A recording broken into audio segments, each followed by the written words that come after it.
So, for all beings, human beings, energies are a big thing.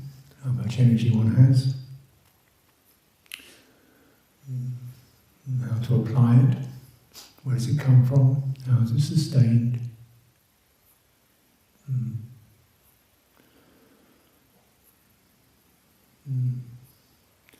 We might say we have, what needs to be remembered, we have a kind of energy of doing things,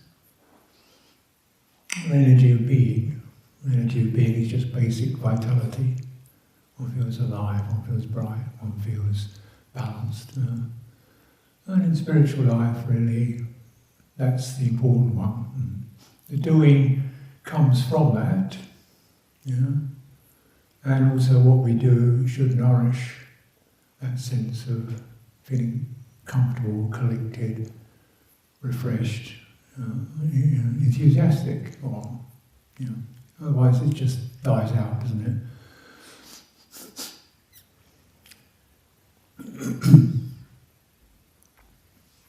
So we say, so we look at realising life in the world in general is about doing, and that becomes, see, you can only do so much doing, and if it's not, held in balance and feeding back into the heart, the sense of being, then we tend to run out. You get people burn out. Just because you're not replenishing, in fact overdoing. Well, there's a lot there in terms of worldly conditioning, which is the performance, achievement, faster, better.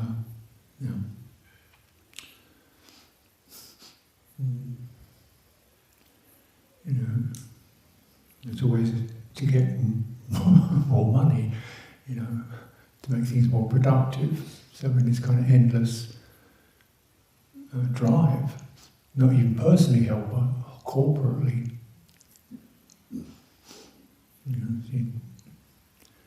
So we say, try to offer the man who's delivering the letters, have a cup of tea. He said, no, I can't stop, I'm being monitored.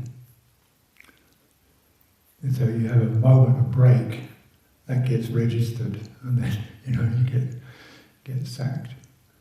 So you see people who are often delivering things, they won't even hold a conversation, they just get out of the car, get out of the van, open the back door, throw things out, jump back in, drive off again, thinking, what? Just say hello, but no time, because they're being monitored. And that time means money. And so that kind of, you see this development, certainly in my lifetime from that high speed, cut every moment into productivity.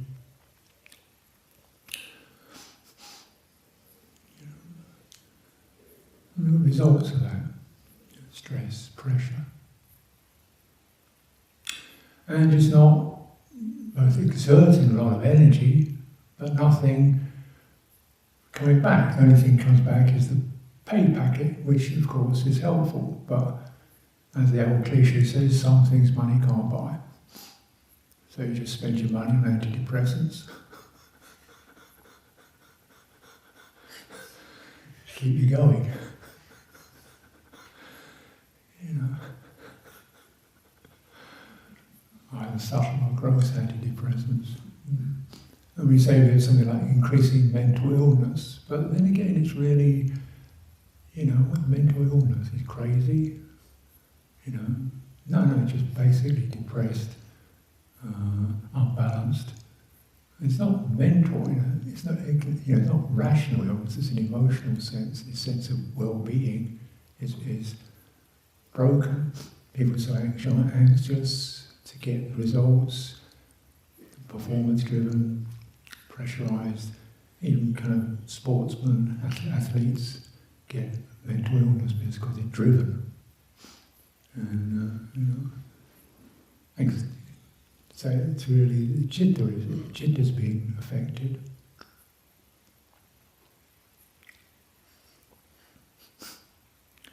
And with this emphasis really from, education even is, how good it can be, economics or maths or learning a language or whatever, but definitely the pressure to be able to produce something so you'll get a decent job.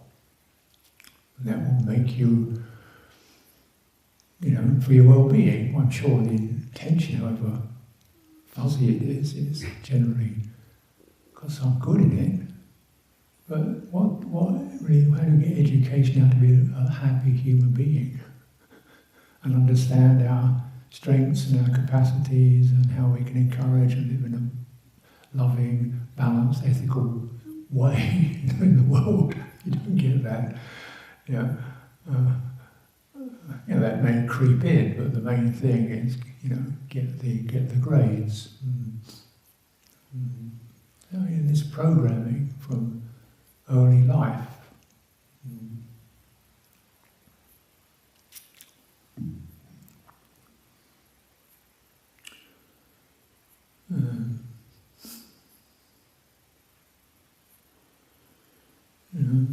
Social effects. Can you afford to have a child? Can you afford a child? Huh? Afford? You buy one? No. The amount of money you've got to spend on having one of these humans. I guess it's not really a sense of, if you want to get some help, you have to pay for it.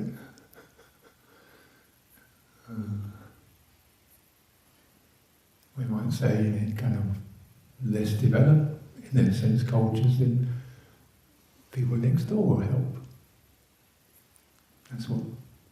That's what cities and villages are for, to have neighbours who can help each other. And social, then you get dystopia, social breakdown, you don't even know who the neighbours are. So in a sense, there's kind of, materialism, how it eats away the fabric and the connective tissue, both in terms of relationship to other people, relationship with our own bodies and minds and energies, even what we configure life and relationship between nations. So you've got a nation's got a lot of money is better than a nation that doesn't have much money, because they get more power to buy bombs and things like that.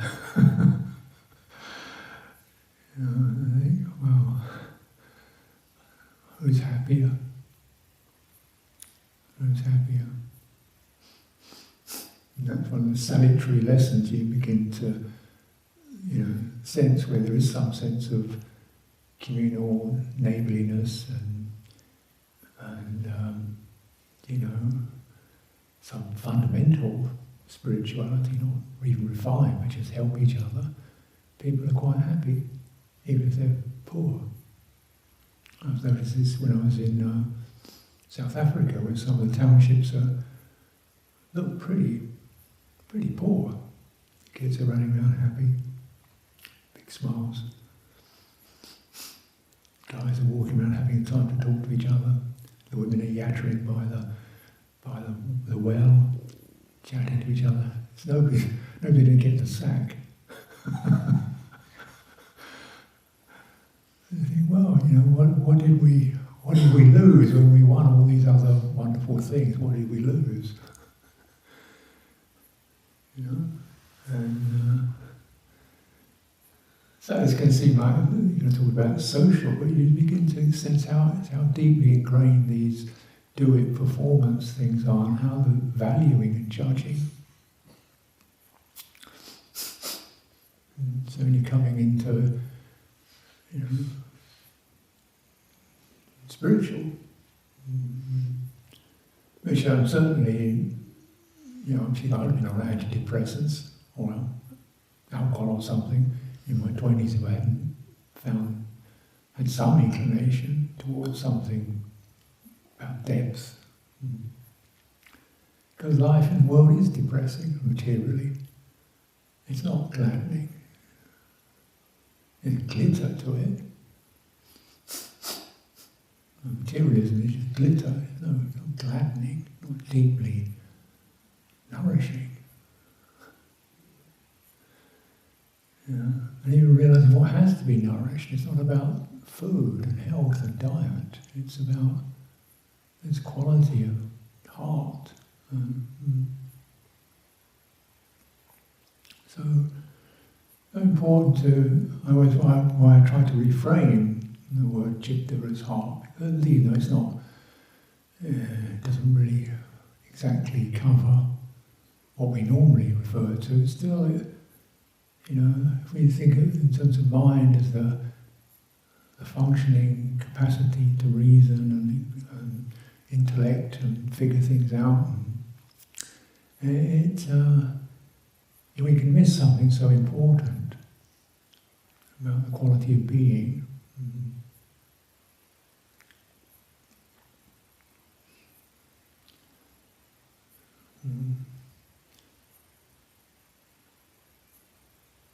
And taking up, kind of retreat or meditation practice or whatever we like to call it, there's got to be enthusiasm for it. You can't just keep telling yourself you should, or meditating so you don't feel guilty about not doing it. You can't just keep going on, I should do this as I get somewhere. You can't keep doing it like that. There's got to be some sense of this kind of quality of, happy, encouraged. Oh yeah, let's look into that. Oh yeah, enthusiasm, heart quality. And that's really, otherwise the effort, however, prodigious it may seem, isn't really right effort. Because it's not upholding what's beautiful, it's just trying to achieve something in the future.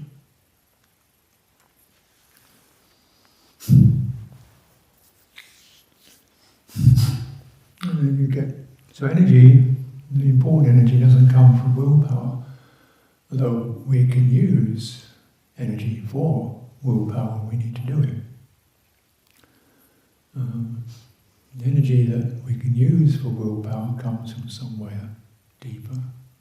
Just one feels a lot of faith, encouragement, eagerness. Yeah. And it's so important to keep, filling that up.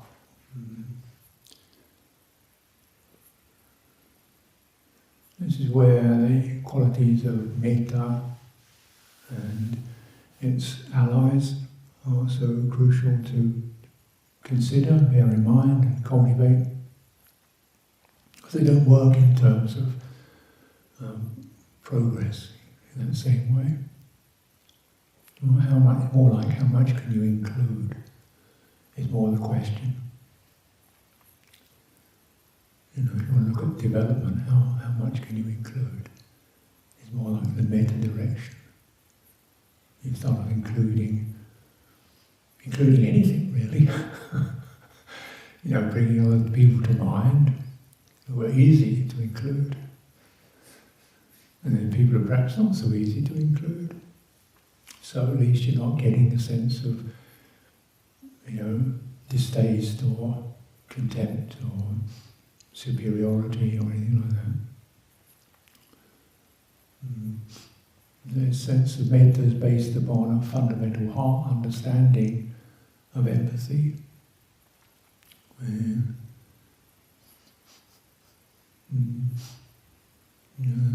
Anukampa, which is where the Buddha began his teaching from. Anukampa. And when people ask for a formal Dhamma talk, they say Anukampa, Anukampadam, Anukampimam Pacham, please present the Dhamma out of Anukampa, empathy or resonance or mutuality, mutual feeling, sympathy. And it's a kind of it's a shift of channel. So when I, come out of my kuti, hear the crows cawing and doing whatever crows do. What are they doing up there? They're probably having crow issues, crow conversations, crow chit-chat, crow arguments. Oh yeah, I know that. They're building their crow houses, probably squabbling over who's got the best nest, looking for good twigs. Oh, crows being crowish, and I feel a sense of happiness. I don't particularly, it's not because I have a thing about them, it's just a sense of, that shivering of recognition. Oh, crow, doing what we all do. You see the rats, which generally get bad reputation. And the rats running around trying to avoid getting caught and scurrying and obviously looking for food and nesting. Rats doing rat things, crows doing crow things. Then you meet humans doing human things. This sense of resonance arises. So it's like tissues speak to each other. Then you're entering that kind of channel,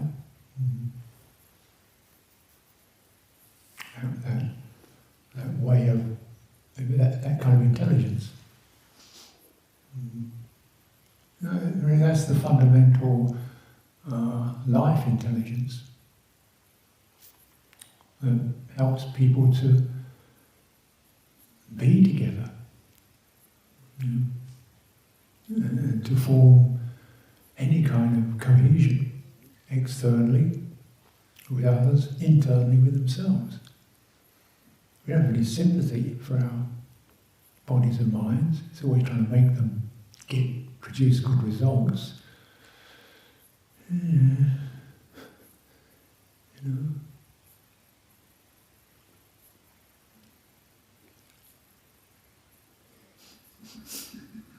And you can kind of hear that sometimes, I can't.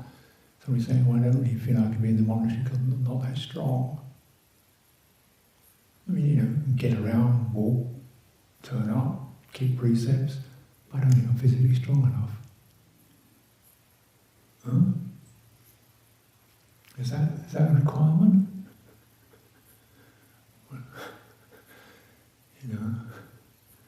Or I can't sit that long, my knees don't work. You get kind of what I call ableism. People with good knees, people with bad knees, definitely second rate.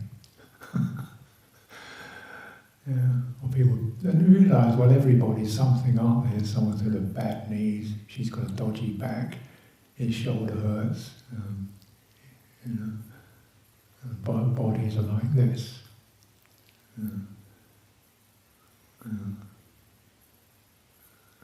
And even qualities of energy. Some people got a lot of it, and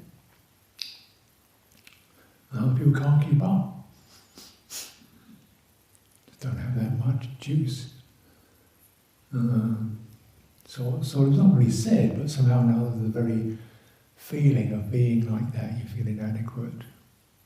I'm not great, can't figure things out very well. That sense of, I need to have somebody else help me, or I can't make it, and things like that. These are areas where you can kind of touch into. There's that same sense of kind of negativity, inadequacy, failure, second rate. Can you include that? That we all have it, I'm sure, somewhere. Can you include it and sympathise? Just let yourself be aware of that in a non-judgmental way and opening to it. Opening to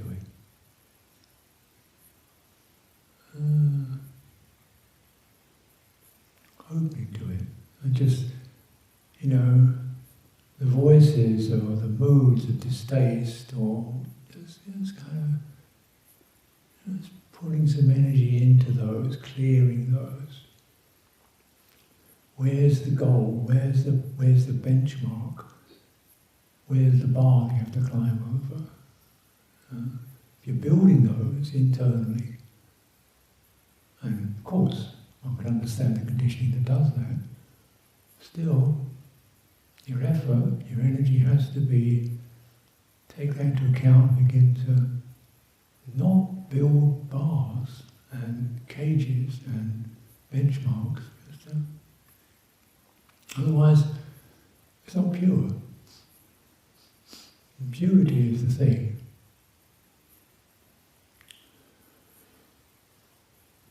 What can you include? Is a good question. Painful body, sludgy mind states, feeling a bit dopey and dreary. What can you include without that shying away of ill will or creating a person out of it? Ableism and disableism. I'm a competent person, I'm an incompetent person. Conceit, it's called. Conceiving, these are conditions. Conditions have to be met. This channel.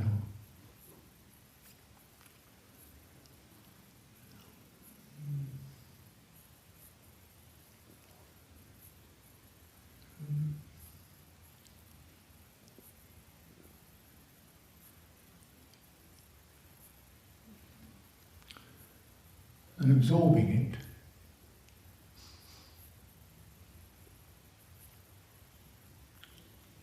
So what I call the mind, or the manas function, which is important, doesn't do absorbing, it does analysis,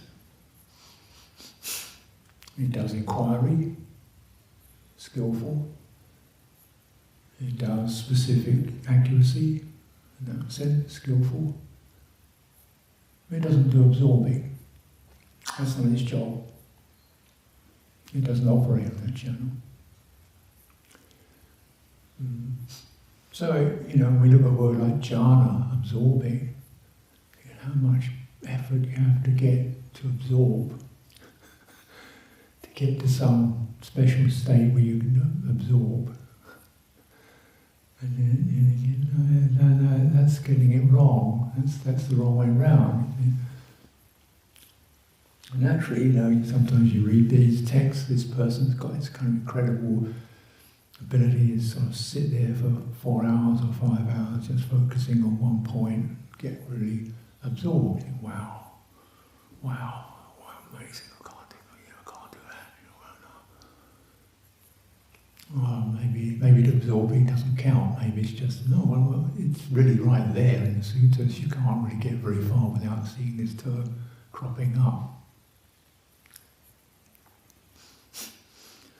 It's interesting little saying or quote in the suttas where the Buddha says, if you cultivate metta I think it's for as long as it takes to pull a cow's udder. It's a wonderful graphic image. It takes to then you're cultivating jhana.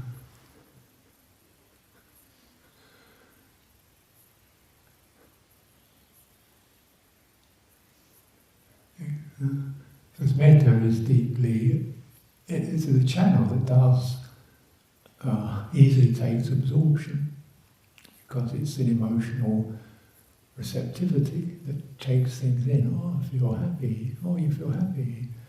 Oh, lovely. That feels so good. Oh, how's that? It's responding and seeks well-being. And that seeking well-being is not on a point. It's a general overall field of, yeah, I'm pretty comfortable apart from that. Yeah, that little regret there, let's just, okay, make peace with that. So you cultivate something like metta or karuna or mudita, gladness and appreciation. What can you include? And then, and the nature of it is to take in and work with emotional effects. So those emotional effects become refined. I think, so we talk about emotional effects, and again this is where emotion tends to get a bit of a bad rap, because emotion makes us inefficient. He can't do his job because he's too emotional. It suddenly pops up. He got a mood, so he wants somebody who's cold and clinical who can perform nice and clear constantly. That's what we want. We don't want people having a mood that gets in the way. Maybe that's part of it, because they're like that. They suddenly well up. I certainly agree, unmanaged emotion is difficult. But suffering is not an ideal of philosophy, it definitely is a feeling. And when the Buddha said, I teach this for the elimination of sorrow, pain, grief, lamentation, despair, he's talking about something in the realm of the heart. And then why do we get angry and upset, or bitter and spiteful, or jealous and crabby, or depressed and bereaved? Because it hasn't been cultivated.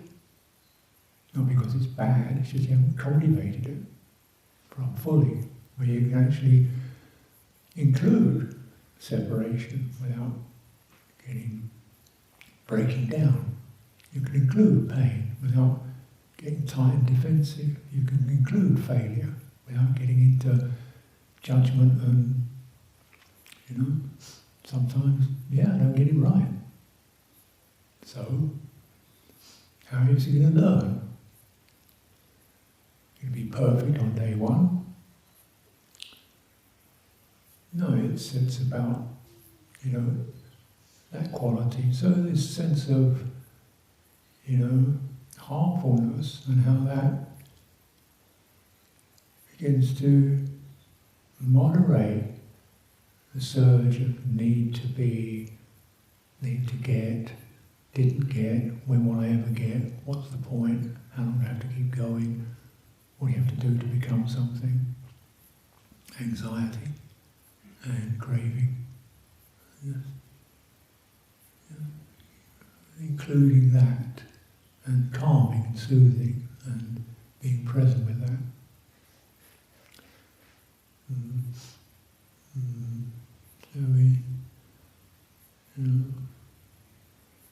So essential to form proper connection.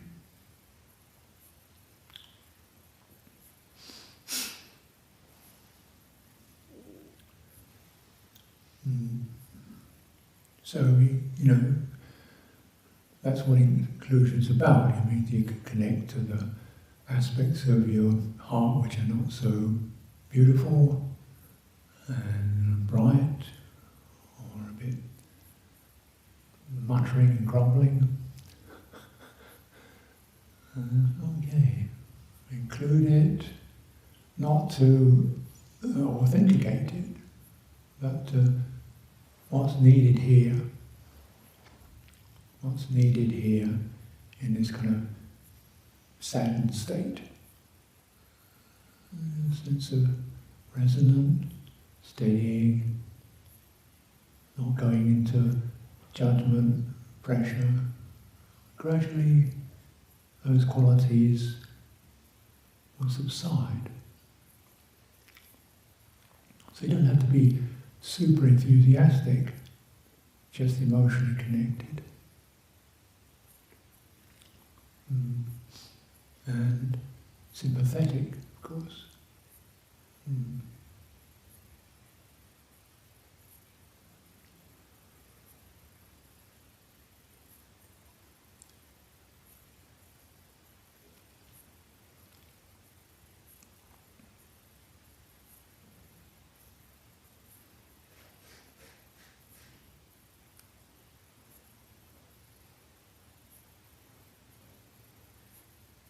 So, on retreats or over years and years and years of practice,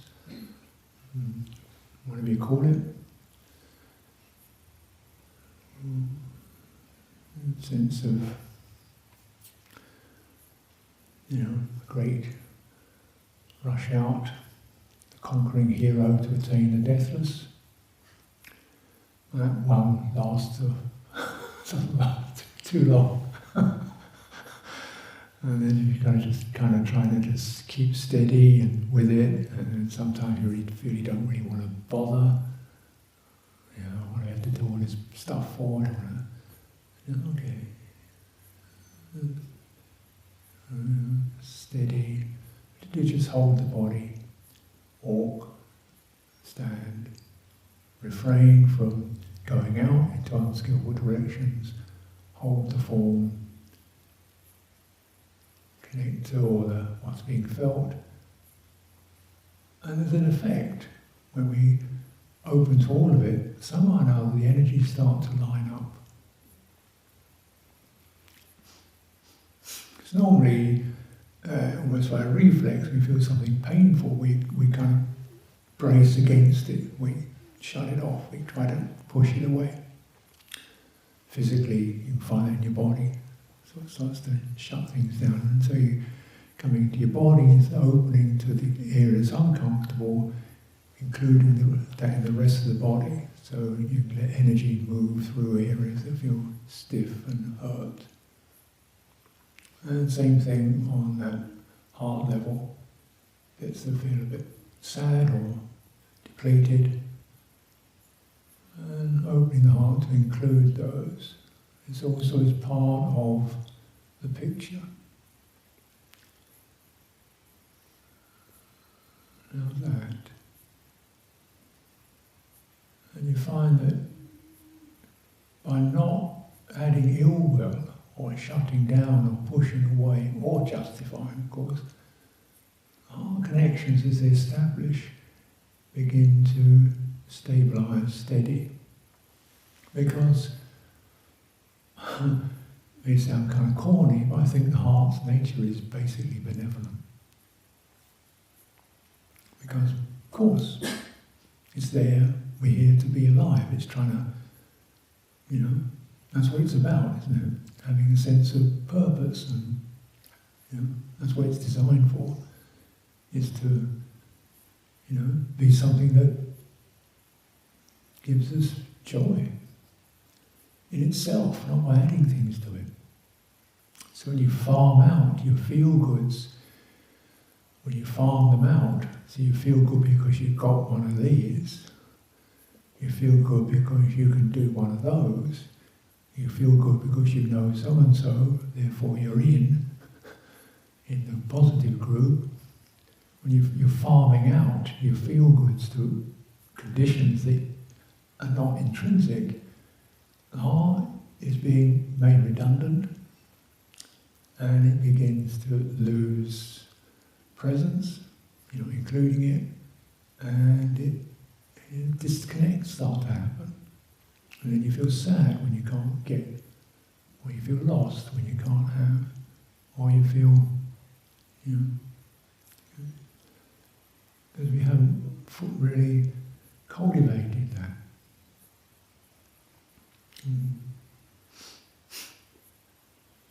So important for one's own welfare and the welfare of others.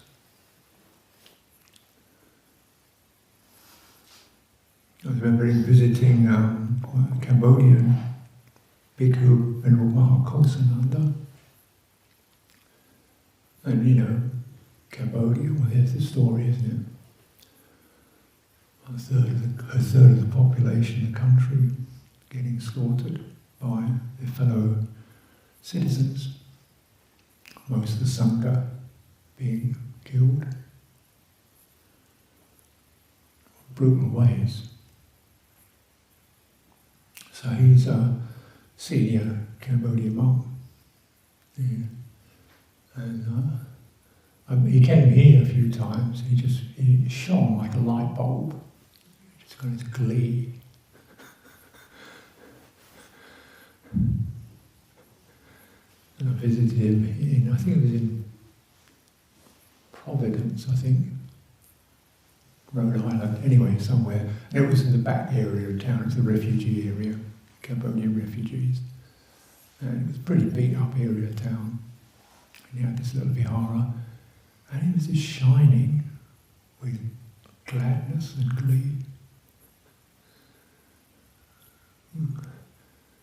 And that kind of held the whole community together. So they weren't going into more hatred of each other, more bitterness, more resentment, more rage, more grief, more suppressed anger. They're just able to come, and sometimes they just come and they just weep. And that's okay. They have a list of all their relatives who've been killed. They light on a sheet of paper, they light the candle and light the sheet of paper, then put it in the water, and you can see them just feeling what you're feeling about having 16 of their relatives murdered. And it's okay. Not okay, but it can be included. And how healing that is. Not to say I'll get over it, or it's an impermanent characteristic. And he went on one of his Dhamma yatras through Cambodia, which is like a peace walk, walking through these areas where there have been mines and people shooting each other. And he had a whole pilgrimage line of them. And some of them were Buddhist, some were Catholic Christians. It just didn't matter. Walking through this area, somewhere the mines were blowing up. They just nearly got blown up by a mine.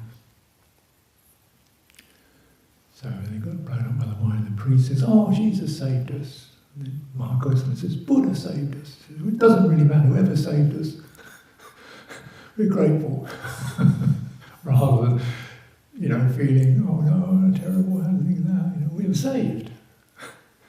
It's like you flip from feeling more defensiveness and bitter and upset, just to think, "Oh, we're not blown up. Great."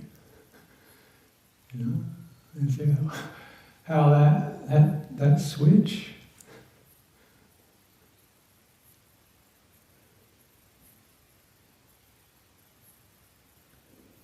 I'm sure it doesn't mean they're more careless or less aware of the dangers, but just not letting themselves be conditioned into fear and paranoia and running away, or hatred and bitterness. Preserving the heart above all. The only thing worth preserving. The only thing that can be preserved when your country's blown apart. The only thing that can be preserved, the only thing that must be preserved, the only way that they ever could return to something more human is through the power of metta.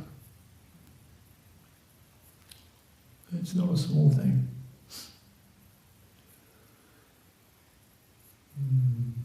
So we come, externally,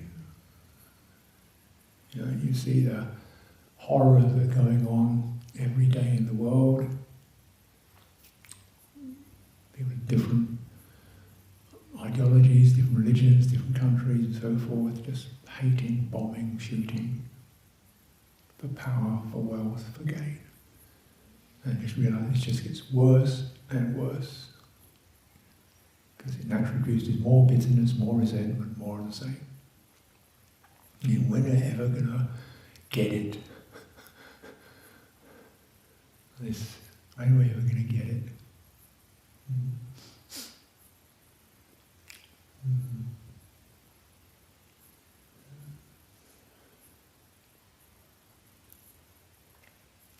So we, just come back. Let's look at where we are today.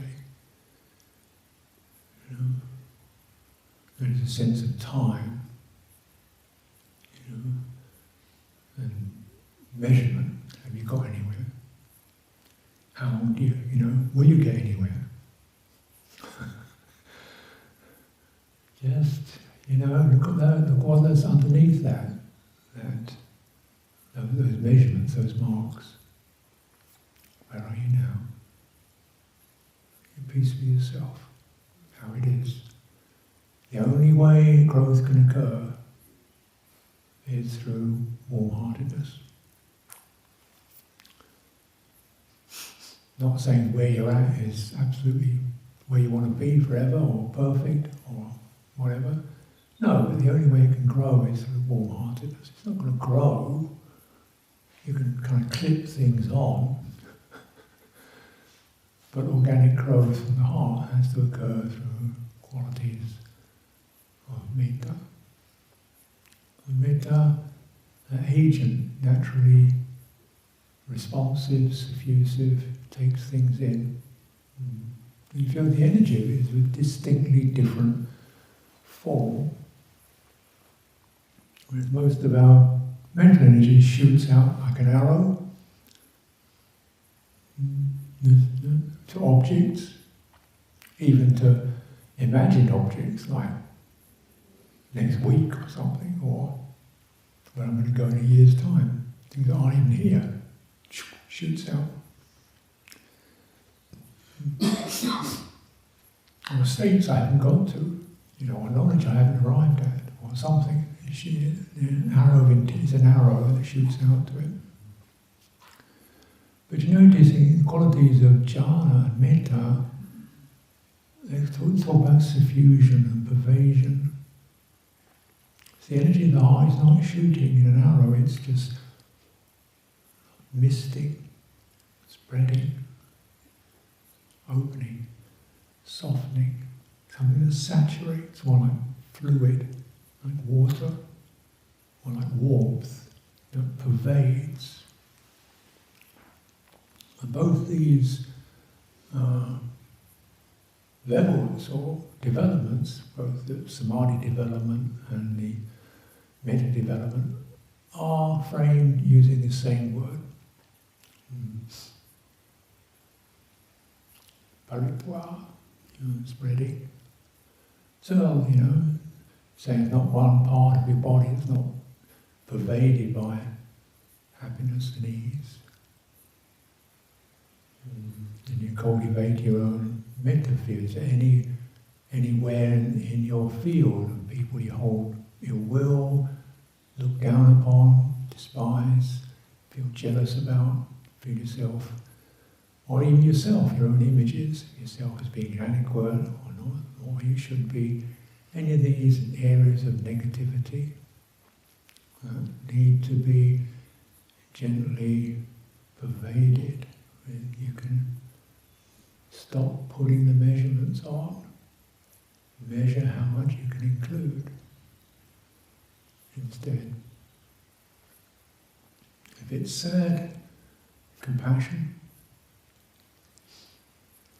Other person's sadness, defects, compassion.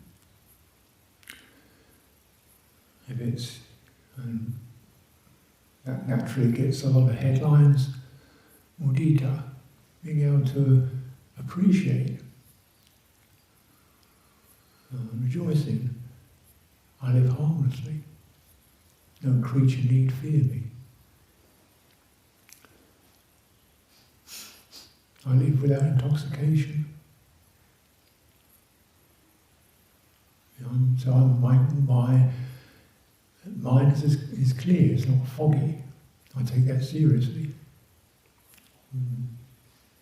I live with restraint. Not easy. Goes against the grain. I do it and I cultivate it. Can we actually appreciate that? Almost a fundamental, not that esoteric, not that refined, but fundamental qualities of what is our field of practice. And well appreciating it. And that itself fills, uplifts, fortifies, nourishes, and within that, this is something I can develop from here. And you feel steadied by taking in the nourishment that you've cultivated skillful states.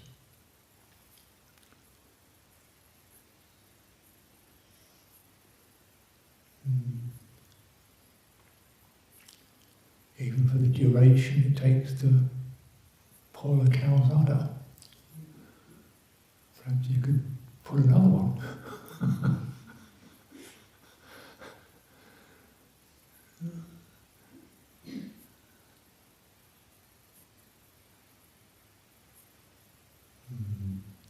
So we can take in as many other beings we can admire, which is wonderful. We're fortunate of that.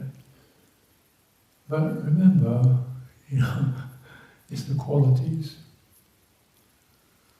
and the qualities you can resonate with. This is there. That. You find it in yourself. Then it resounds. It's not just a projection, it's a resounding and internal affirmation. And you pick up that theme, somebody's presenting, so you can sense it, you take it in. This is his thoroughness. This is her diligence. This is his concern for, welfare of others. It's beautiful. Then your heart knows what's right and how to feed upon it.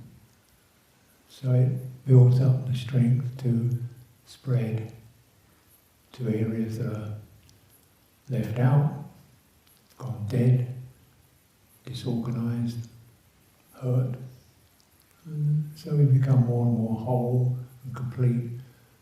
Acts as a foundation for future development. It can only go that way.